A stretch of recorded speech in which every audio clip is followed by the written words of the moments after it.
Hola,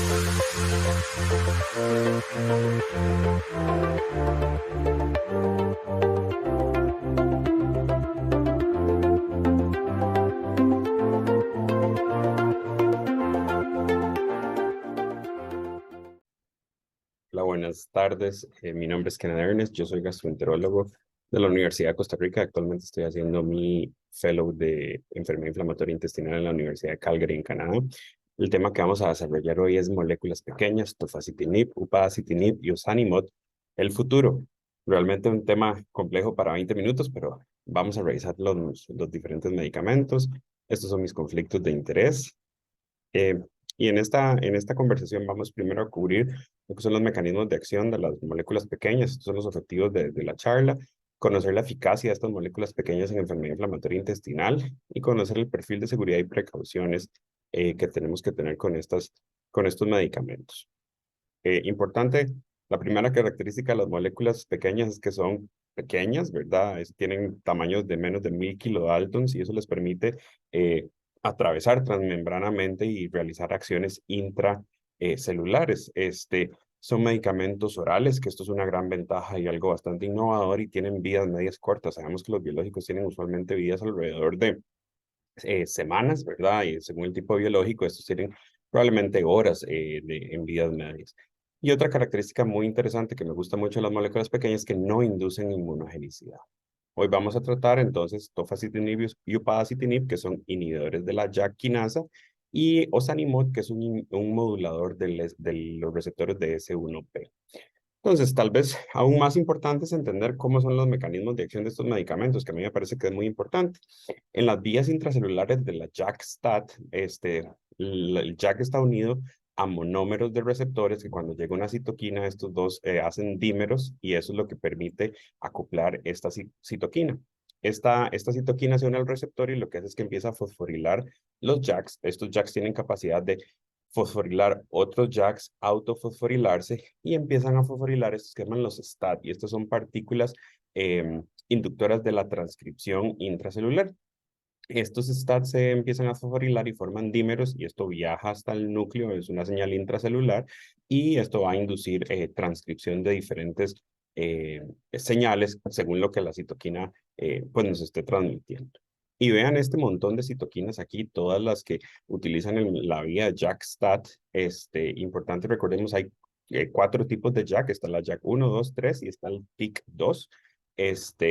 Y tenemos los stats, son 7 stats hasta la stat 6 y el stat 4 que se divide en A y B. Y vean todas las diferentes señales. Por ejemplo, tenemos interleuquina 2, interleuquina 9, interleuquina 12 y 23, tenemos interferones, tenemos eritropoyetina, interleuquina 6, todo eso usa eh, estas rutas intracelulares y llevan diferentes mensajes que al final se van a traducir en hematopoiesis, crecimiento, señales antiinflamatorias, señales antivirales, señales proinflamatorias, de reclutamiento de células, etc. Entonces, por eso es importante medicamentos que inhiban estas rutas comunes intracelulares que tienen los diferentes procesos eh, en los seres humanos. Vean esta lista, estas son citoquinas que están comprometidas en la patogénesis de la enfermedad inflamatoria intestinal y vean, yo les decía que para que se activen estos receptores son dímeros y vean el montón de dímeros que incluyen JAK1 y por ejemplo JAK3. Y aquí tenemos que tofacitinib es un inhibidor de la JAK1 y la JAK3. Se llama también que es un inhibidor pan-JAK porque a dosis mayores puede inhibir la JAK2 y tenemos upadacitinib, que es un inhibidor de segunda generación de la JAK y inhibe exclusivamente la JAK1, que también incluye una gama amplia de células, de citoquinas, perdón, que participan en la patogénesis de enfermedad inflamatoria intestinal. En los estudios pivotales de tofacitinib es el programa OCTAVE, que lo que hizo fue una inducción de 8 semanas de tofacitinib 10 miligramos BID en pacientes y a los respondedores se les dio mantenimiento con 10 BID, 5 BID o placebo, y después entró en una parte open label donde los pacientes se pudieron continuar todavía más tiempo, ya fueran 10 o en 5 miligramos según la respuesta. Y vean los datos aquí de la remisión a 8 semanas de la inducción, tanto en el Octave 1 como en el Octave 2, fueron tasas entre el 16 y el 18% de remisión, y en el mantenimiento en el Octave Sustain se lograron tasas entre el 34 y el 40% para tofacitinib 10 BID. La definición de remisión clínica aquí fue buscar un puntaje global de Mayo menor de 2 puntos, incluyendo sangrado rectal de 0 y ninguno que fuera más de 1 punto. Vean lo que es curación de la mucosa, que curación de la mucosa ellos lo llamaron un score endoscópico de Mayo de 1 o menos. En la inducción fue 31% y 28% en el Octave 1 y 2, y en el Sustain fue 37% para 5 BID y 45% para 10 BID. Algo interesante es que existe el concepto de respondedores tardíos, que fueron los que se les dieron 16 semanas de inducción con 10 BID en vez de 8 semanas, perdón, y hasta un 17% más de estos pacientes lograron tener una respuesta clínica. Entonces es importante, pues, este concepto que también se ha descrito en upadacitinib, entonces para que lo tengamos presente. La recomendación es que si los pacientes que hacen usualmente son respondedores tardíos, probablemente necesiten mantenerse con dosis de 10 miligramos BID de largo plazo. ¿Y en qué momento podemos desescalonar estos pacientes? Y aquí viene esta parte. Este es el estudio Riveting que se originó también del Octave, que fueron aquellos pacientes que se mantuvieron en 10 miligramos BID en remisión por al menos 2 años, se re-randomizaron y a uno se les mantuvo 10 BID y a otros se les dieron dosis de 5 miligramos BID.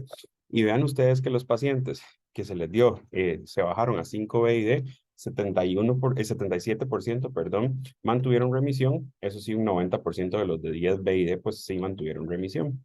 ¿Cuáles fueron los factores predictores? Entonces, si tenemos un paciente con un score endoscópico Mayo 1 en 10 BID y se baja a 5 BID, probablemente había más posibilidad de pérdida de la respuesta, y también aquellos pacientes que habían fallado previamente a terapias biológicas. Entonces, si eso es usualmente lo que vemos en la práctica clínica, pacientes con enfermedades más agresivas probablemente ocupen dosis mayores de mantenimiento en el largo plazo. En la vida real tenemos pues tofacitinib en diferentes metaanálisis ha logrado demostrar tasas alrededor de remisión clínica del 37% y respuesta clínica del 51%. Muchos de estos pacientes en vida real ya son pacientes que han fallado a un anti-TNF o más y a vedolizumab inclusive. Vemos esto es un uso off-label. Aquí en la Universidad de Calgary lo usamos una estrategia interesante en pacientes, sobre todo que ya están con un anti-TNF y hacen un cuadro de colitis aguda severa y les damos tofacitinib off-label 10 miligramos TID. Y realmente hemos visto resultados interesantes. Eso sí, este es un estudio que demostró que realmente dosis de 10 BID no tiene tanto impacto como si tiene dosis de 10 TID. Y vean, este es un estudio de 55 pacientes que habían hecho un cuadro de colitis aguda severa asociado a terapia anti-TNF. Se les empezó terapia con tofacitinib y vean la tasa libre de colectomía a 30 días es del 85% y a 6 meses del 73.6%, que creo que es bastante interesante.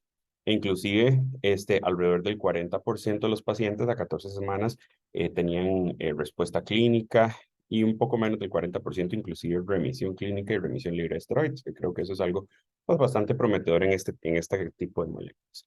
Tenemos upadacitinib, que upadacitinib viene a ser, por decir así, una segunda generación de inhibidores de la JAK, es un inhibidor selectivo de la JAK1, es muchísimo más sensible para inhibir JAK1 en comparación a JAK2, JAK3 o TYK2.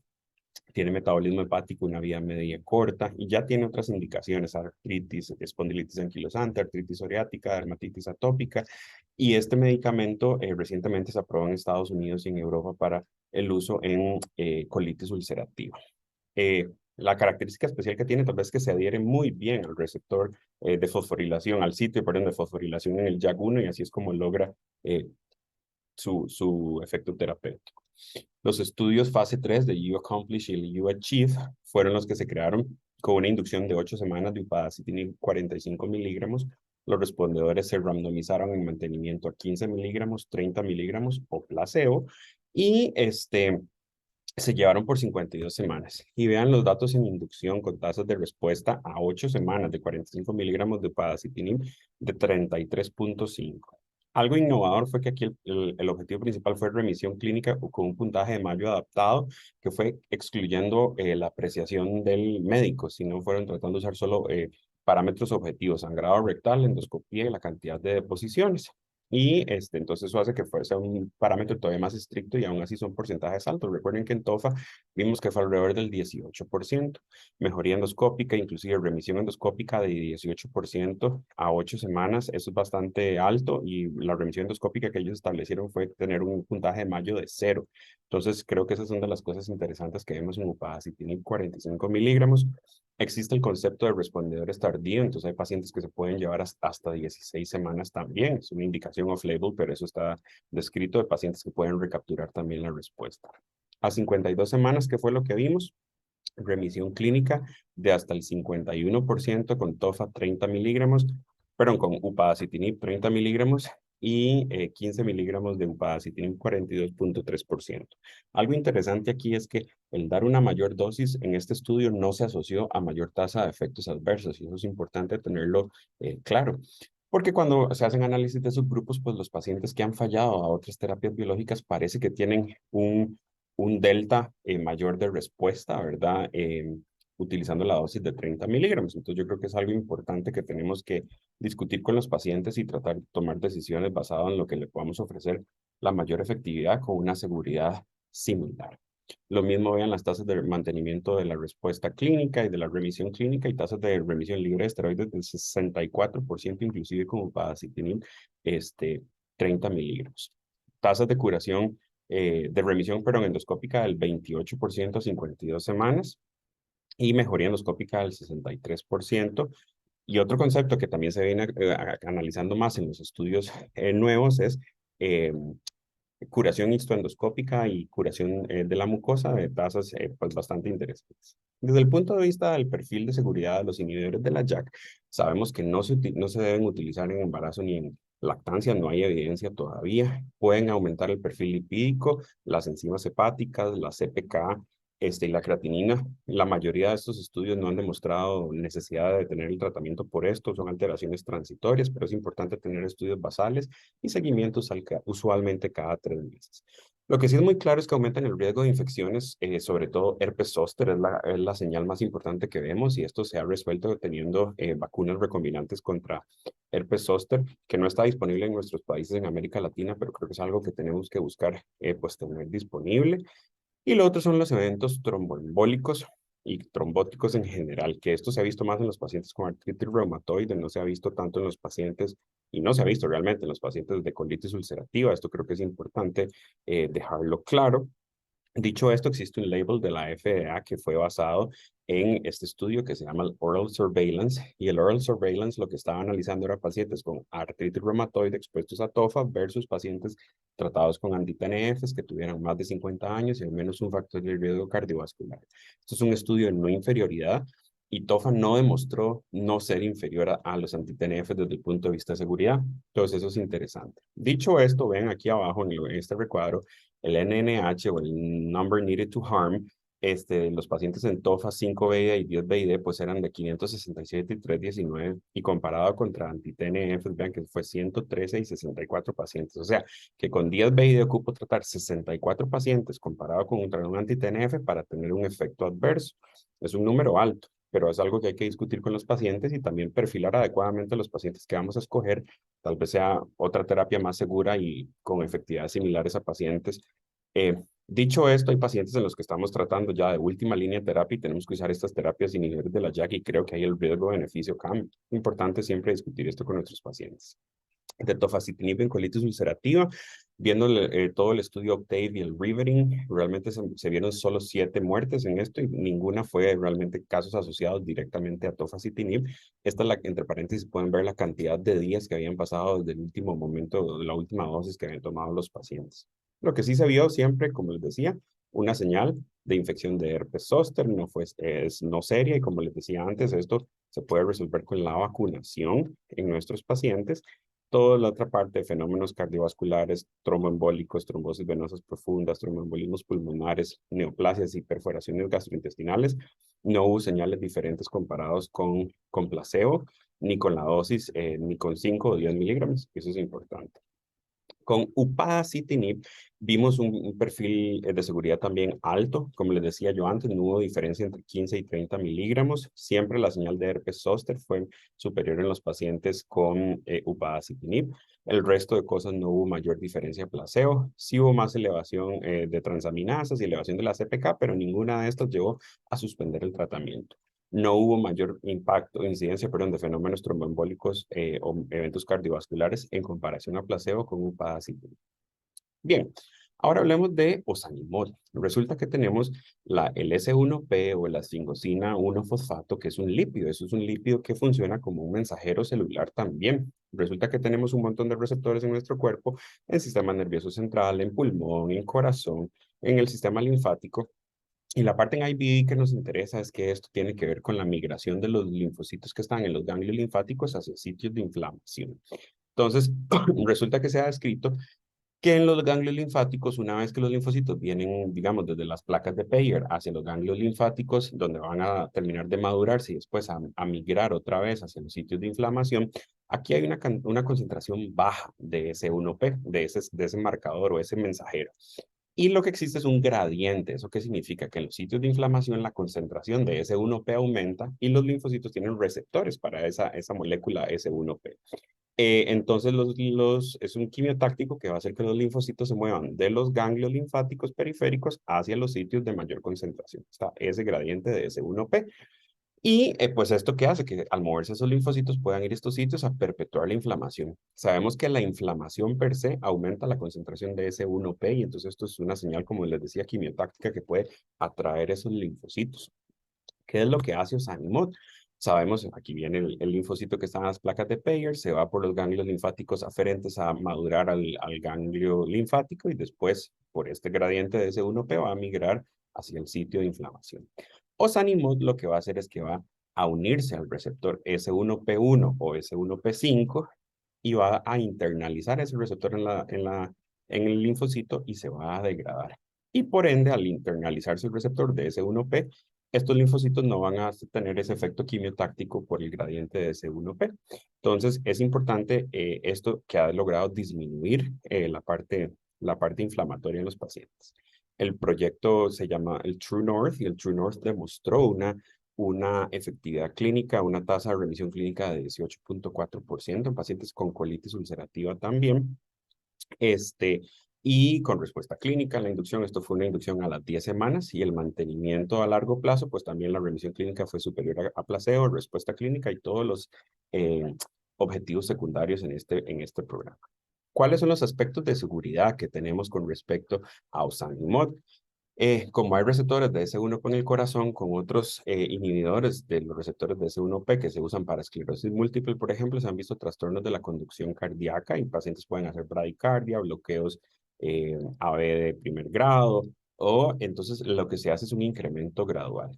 Otra cosa vascular que puede pasar es el edema macular, y eso es porque en el endotelio también hay de este tipo de receptores, y si el paciente tiene algún tipo de lesión macular, esto puede dar algún tipo de lesión. Entonces, también se recomienda valoración oftalmológica previa. Desde el punto de vista de infeccioso, nasofaringitis, que es bastante común con todos los medicamentos que utilizamos. Herpes zóster no es tan alta la señal como en los inhibidores de la JAK, pero sí recomiendan vacunar. Linfopenia puede bajar y esto tiene que ver con el mecanismo de acción, ¿verdad? Se bloquea la salida de los linfocitos a la circulación periférica y esto hace que disminuya el conteo. Si el conteo de linfos absolutos es menos de 200, que es bien raro, es una indicación de suspender el tratamiento y vigilar a esos pacientes con conteos usualmente de linfos por lo menos por 3 meses, porque este efecto sí puede perdurar más. Leucoencefalopatía multifocal progresiva se ha reportado en un único caso en un paciente con esclerosis múltiple que previamente tuvo interferón, no se ha visto en pacientes con colitis ulcerativa y es bastante frecuente la alteración, pero no es tan frecuente, pero puede pasar alteración de las pruebas de función hepática. ¿Cuál es nuestra recomendación? Tenemos que hacerle a nuestros pacientes un hemograma completo previo al inicio del medicamento, función hepática usualmente cada 3 meses también, y un electrocardiograma basal. Si vemos que los pacientes tienen historia de insuficiencia cardíaca, arritmia, bloqueos, por ejemplo, MOIDS tipo 2, bloqueos AV completos, todo esto es importante tener una valoración cardiológica antes de considerar iniciar este tratamiento. En la evaluación oftalmológica se recomiendan todos los pacientes con diabetes o con alguna historia previa de uveitis o edema macular o si el paciente desarrolla alteraciones visuales. Siempre vamos a tamizar igual que todos los pacientes y recomendamos vacunar contra el herpes zóster a estos pacientes que van a iniciar ozanimod. Tenemos que ver que los pacientes no tengan antiarrítmicos, ¿verdad? Porque esto puede hacer, aunque no hay contraindicación, por ejemplo, con los beta bloqueadores, eso sí, los pacientes que tienen inhibidores de la monoamina oxidasa, o de la recaptura de serotoninas o tricíclicos pueden hacer crisis hipertensivas, entonces se recomienda no utilizar osanimod en ese contexto, con hipertensión mal controlada o pacientes con eventos cerebrovasculares. Eso es importante porque puede desatar descompensaciones en ese sentido. En la introducción de los animos se hace gradual, no por la parte de inducción, sino por la parte de la frecuencia cardíaca sobre todo. Hay un kit de inicio que se le da a los pacientes donde vienen dosis desde 0,23 miligramos por los primeros 4 días, después se sube a 0,46 y al final la dosis de mantenimiento que es 0,92 miligramos cada día de osanimod. Hablando en la parte de posicionamiento de estos medicamentos, vemos en este estudio metaanálisis en red cómo cómo upadacitinib es el medicamento que se posicionan primero en comparaciones indirectas en alcanzar remisión en comparación a otras terapias. No obstante, no podemos despreciar nuestros otros medicamentos, incluyendo infliximab, ustekinumab también como tratamiento en la colitis ulcerativa. Se ve el posicionamiento de upadacitinib también tanto en pacientes naïf como en pacientes que han utilizado otros biológicos previamente. Y en respuesta endoscópica, infliximab sale posicionado primero en este mismo estudio, pero en los análisis de subgrupos vemos que UPA está también en pacientes naïf como en pacientes que han fallado a terapias biológicas previamente. Entonces, ¿cuál es mi conclusión en esto? Y antes de las conclusiones, tengo que decir que upadacitinib ya en el Congreso Europeo se demostraron datos de efectividad en enfermedad de Crohn y son bastante prometedores e interesantes. Tofacitinib no tiene estudios en enfermedad de Crohn, se decidió no estudiar en estudios fase 3 y osanimod está en este momento corriendo estudios también fase 3 de enfermedad de Crohn, que esos están pendientes también de ver. Creo que conforme conocemos las rutas inflamatorias o nuevas características del mecanismo o la patogénesis de enfermedad inflamatoria intestinal, vamos a tener nuevos medicamentos. Creo que estos son medicamentos que han demostrado ser efectivos y novedosos para el manejo de la colitis ulcerativa en este momento.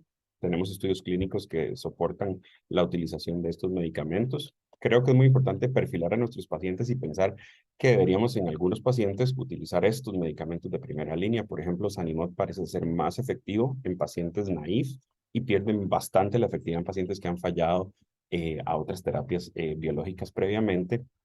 Y desde el punto de vista de seguridad, creo que tenemos que poner riesgo-beneficio. Es diferente un paciente de primera línea a un paciente de tercera o cuarta línea, ¿verdad? Entonces creo que, y los pacientes tienen que estar enterados de todos los perfiles de seguridad y potenciales eventos adversos y que sea una decisión conjunta que hagamos con nuestros pacientes. Con esto les quiero dar las gracias por su atención y más que atento a cualquier consulta. Gracias.